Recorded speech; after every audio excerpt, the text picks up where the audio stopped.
What exactly does a qualified plan do? I'm retirement planner Lee Perkins, and that's the topic for today. And of course, if you like this video and our common sense approach to money and retirement, please hit that subscribe button.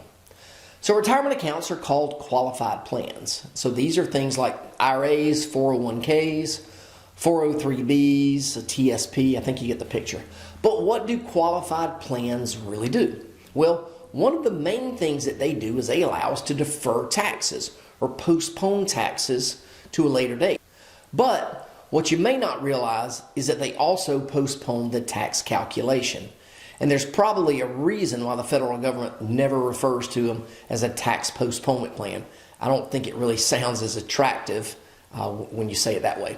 But a qualified plan is not necessarily good or not necessarily bad. It's just a type of account.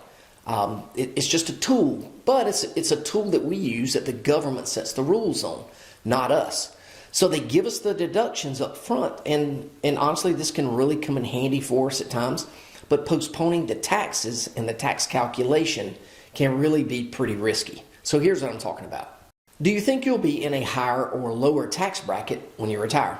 Most people just assume that they're going to be in a lower tax bracket when they stop working.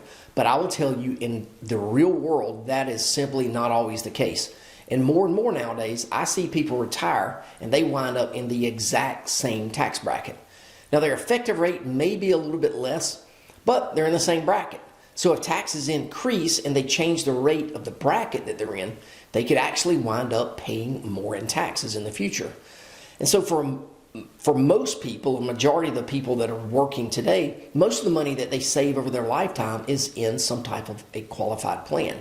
And so this really leaves us at the mercy of the government because they're the ones who control the tax calculation.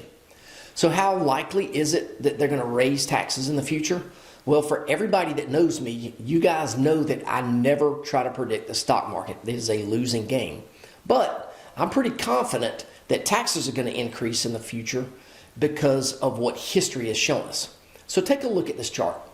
So as you can see, taxes started way back in 1913, and what we're showing in this picture is the low bracket and the high bracket over that period of time from 1913 to now. So look at where we are right now. We are in a historically low tax environment. Also, check out what happened in 1941.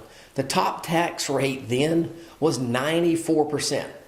It's really incredibly hard to imagine that, but the government can do whatever they want to do, and it's all based on how much money they need and when they need it. So if you think all these new programs and all this government spending doesn't affect you, I would challenge you to think again. It might not impact you right now, but there's a real chance that it could really affect you at some point in the future.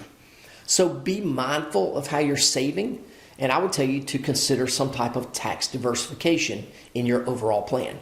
Remember, with your qualified plan, you're not only deferring or postponing the taxes, you're also postponing the tax calculation. All right. So thanks for watching. Don't forget to subscribe, and we'll see you next time.